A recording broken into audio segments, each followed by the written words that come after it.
A lot of amazing Gen AI tools coming up like ChatGPT and other, and all of these are coming from Western countries. Like India hardly has any big tools. Like two big reasons: we lack a right framework, and we also lack right talent pool. And this will widen the gap of urban versus rural in India. So I think that's another area we would like to hear your views. Whatever AI you're generating, producing, sits on top of other networks. So AI is applied on top of a network. AI can be applied on top of a production network. You can apply AI in a factory. You can apply AI on a consumption network. So, people are consuming something, you're distributing something, you can apply AI on that. So AI sits on top of a network, right? I'll tell you a very interesting story to demonstrate the power of this thing. It's not directly related to AI. The United States attacks Iraq. Okay?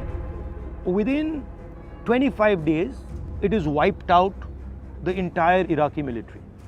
And then 6 months later, something happened. And suddenly, US soldiers were dying every day. And within a 6-month period, the US Army lost about 1,000 armored vehicles. So how did a country or a system that couldn't take on the United States at all and failed to take them on, suddenly 6 months later, literally broke their back? What happened? Saddam Hussein came from a tribe called the Tikriti tribe. This tribe was the center of the Iraqi regime. When Saddam Hussein realized that America aa raha hai, he told all his Tikriti guys, bhaiya, tum log bhago. What did he do? He basically took 155mm shells. You know what they are? Artillery shells. And he distributed them to all these guys. And he said, gaon mein inko le jao. And these guys took these artillery shells and they dug them in the ground. That's all. So what I'm trying to tell you, the Tikriti network came together, cell phone network came together, and the explosive shells came together. 3 networks that were disconnected came together. And they literally obliterated the superpower in Iraq. So the game is about bringing unconnected networks together. Now, what is the biggest problem in India? Our biggest networks are not connected at all. So you guys are a tiny network. You're 1% of the country, very small network. You're not connected to anything else. I mean, if you really want to bring India's power to bear, then you have to think about these things. Networks are energy, right?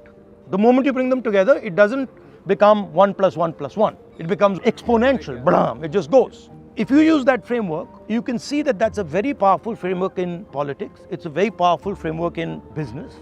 Samajwadi Party network joined with Congress network. Earlier that network was like this, now the network is suddenly lined up together. Now, the problem is in India is that pretty much all the conversations that we're having of development, etc., exclude 90% of our population. Meaning the really powerful network is sitting outside.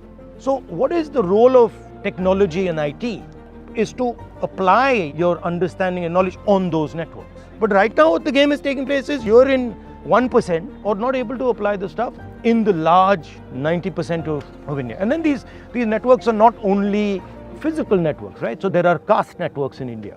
There are business networks in India. There are agricultural networks in India. So that to me is an interesting way to think about it. Adding to Asha's question and what you have mentioned, how do you perceive the role of AI in shaping the mindset of masses, especially in social and political context? Do you see AI as a boon or a bane? And how do you see the role of AI in governance and position of government as a stakeholder in generative AI? Before coming into the campus, I was sitting outside in a coffee shop. I was having coffee. There was a startup guy sitting there, busy with his laptop. He looked at me, I looked at him. Both had time. I said, who are you? He said, sir, I'm some startup guy. He asked me, who are you? I said, I'm doing politics here. Within 30 minutes, let us discuss. I said, which field you are? And he said, I'm in the people hiring field. I said, it's going okay? He said, no, sir, AI has disrupted everything, sir. Now all resumes are fake, sir. People write all beautiful things, and we are taking so much time to realize what is right and what is wrong. All statement of purpose, very fancy ones they write. It looks so believable, very emotional. And it just happened to me. It just happened to me 30 minutes before, outside your campus, in the road across in the coffee shop. So 100% it is going to disrupt. Massive disruption is on. And let me go one step further. For a country like us, which is just getting into that orbit of high growth. Because your second part of the question is about how the country AI disruption. And we are just warming up to get into that orbit of $10,000 per capita income. We are about $5,000 now. And we have an ambition to reach there. Now I'm going to read out the statistics for you. Since you are Max guys, I prepared something in my computer and came. And what is India's GDP now? So we are about 3.8 trillion, give or take a little bit million here and there, 3.8 trillion. So China's GDP is about 17.9 trillion today. I hope it is a true figure from China because nobody knows what is the true figure. $17.9 trillion. And the Americans are somewhere around $37.8 trillion today. Americans are at 37.8. I'm getting the acknowledgement from the professor, which means my numbers are right. 3.8, 17 and 37 is the number we are looking. I was just calculating, when I go to IIT campus, these guys are going to make my country, our country, the developed country by 2047, correct? That is our goal. So I was thinking, how will you guys do it? So I did a simple mathematics calculation. If India is growing 13.5% from today, remember, no country has grown 13.5% for more than 2 years.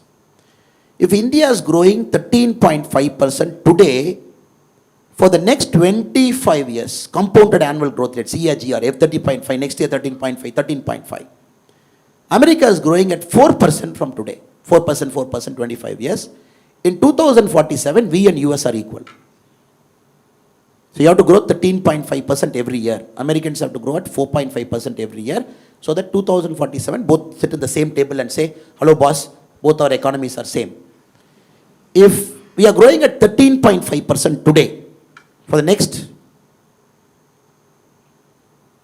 2042 is what? 2024, 18 years? Yeah, 18 years. Next 18 years, you are growing at 13.5%, 18 years, top. China is growing 4% next 18 years, top. Then you will say, hello boss, we are equal. Now, look at the challenge. Can you grow at 13.5%? Because 2047, we have kept a target of $38 trillion now. From 3.8, we have to reach 38 trillion. Traditional ways of business is 100% not going to give you 13.5. Max 7 right now. Do well with a good prime minister, good policy, 8.5. Country aligns in the political sphere. All state governments wants to be in the business mode and less politics and more governance. All states in India, maybe 9.5. Then more IITs churning out intelligent guys like you. You're not going to US, I'm assuming. You all stay in our country and you all stay in our country for the next 25 years. Do everything. 10.5. Correct?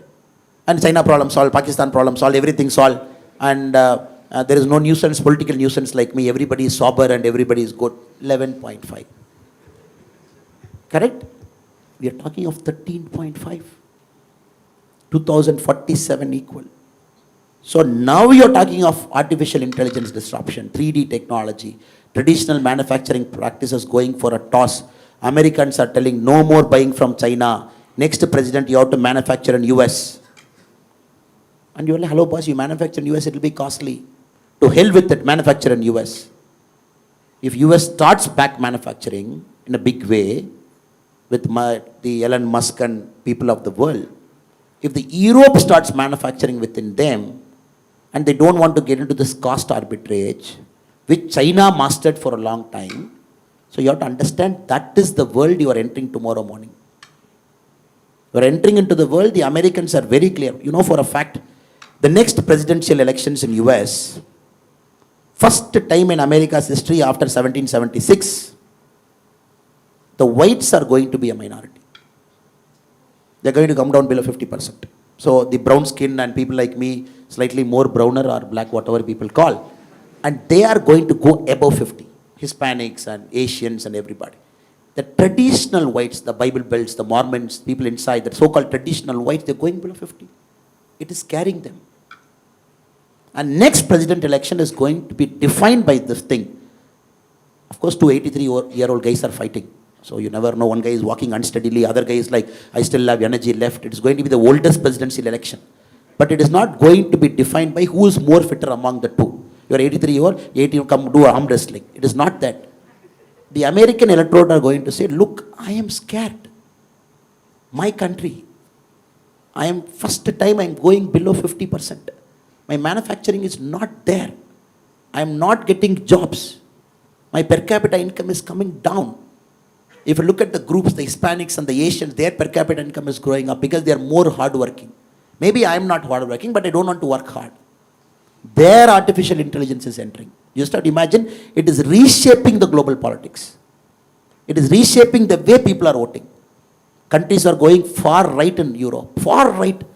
You have seen the current Danish Prime Minister speaking in the parliament. Have you seen the speech?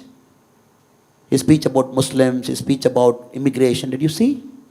My God, different level. He's speaking that kind of language in a parliament because they are forced to go extreme right.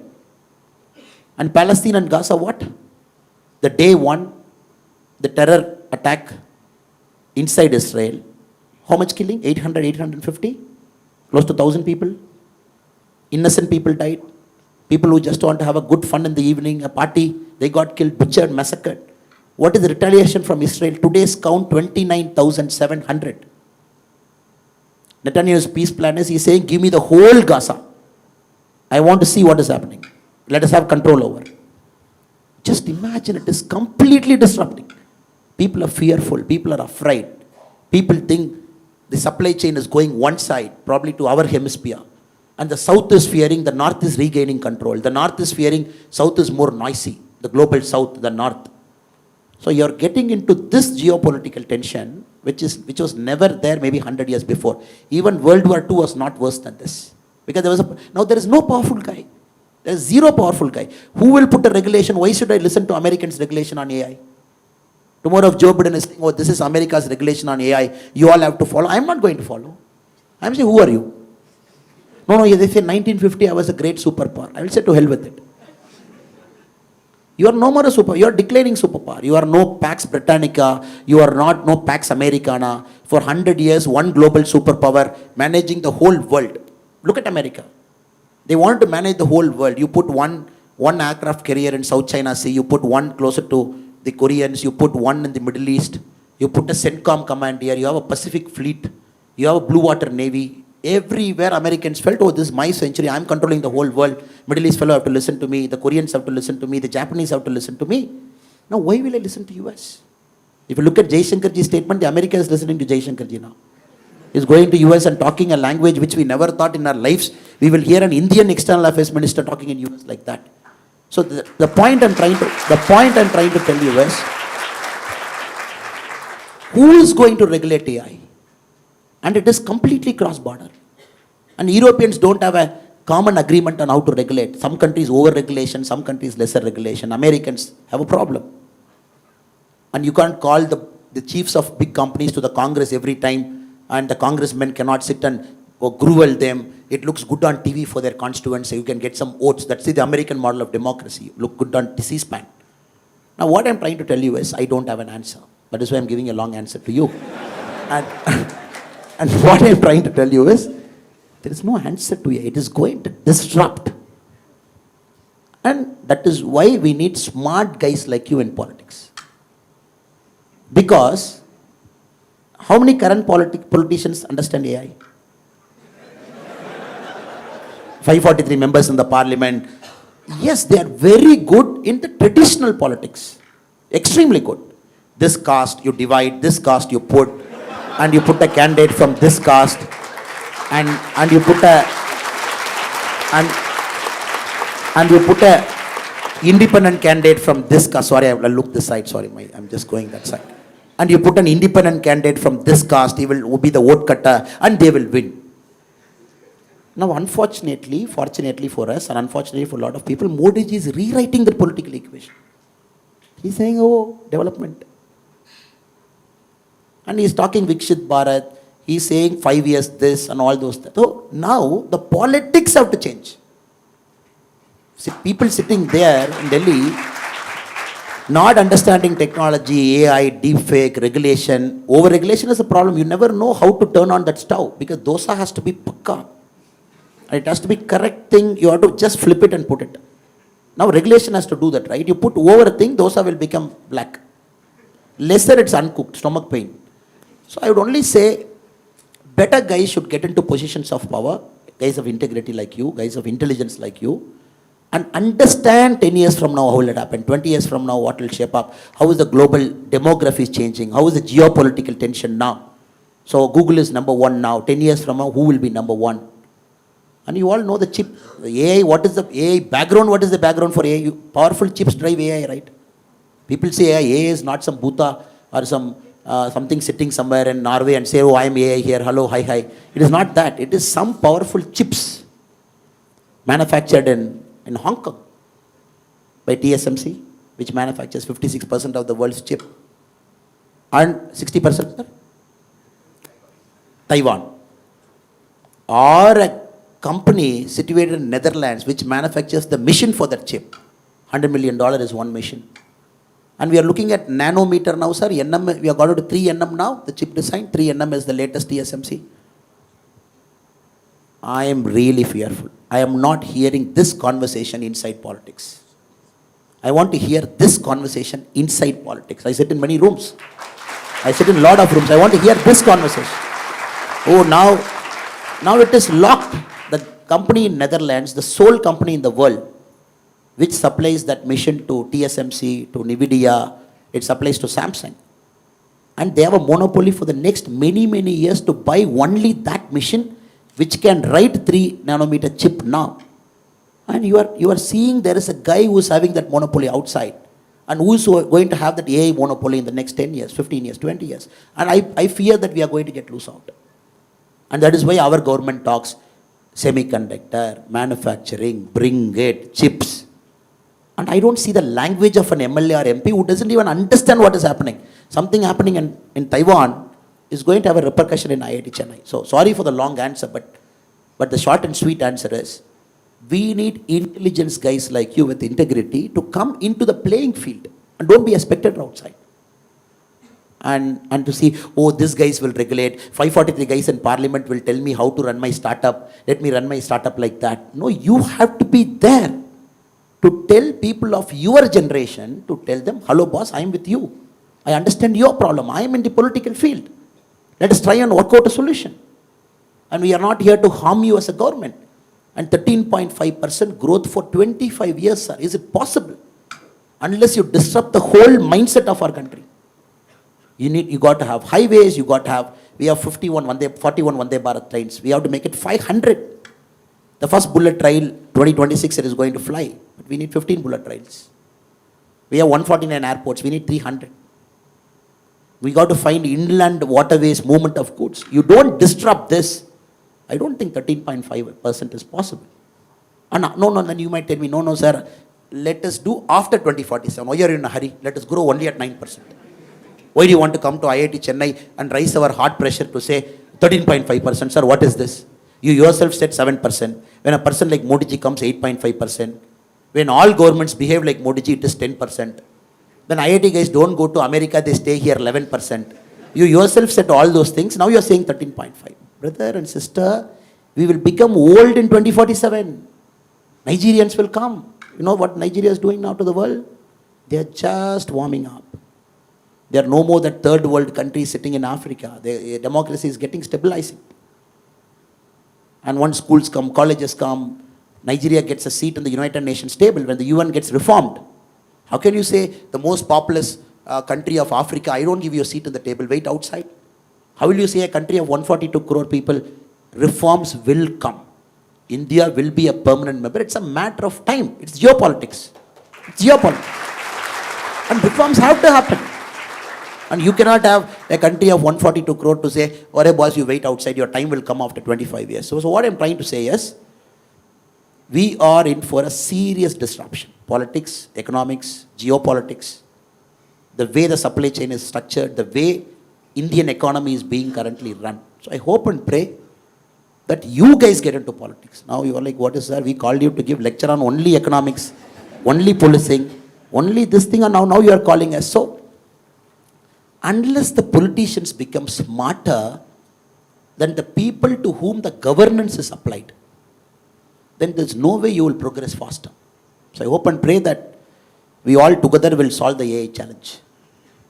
Now she is wondering, no answer you gave me. You took 15 minutes, you traveled around the globe, you went to CHIP, and now you say you don't have an answer. Thank you for that very long answer, sir. This is already becoming a politician.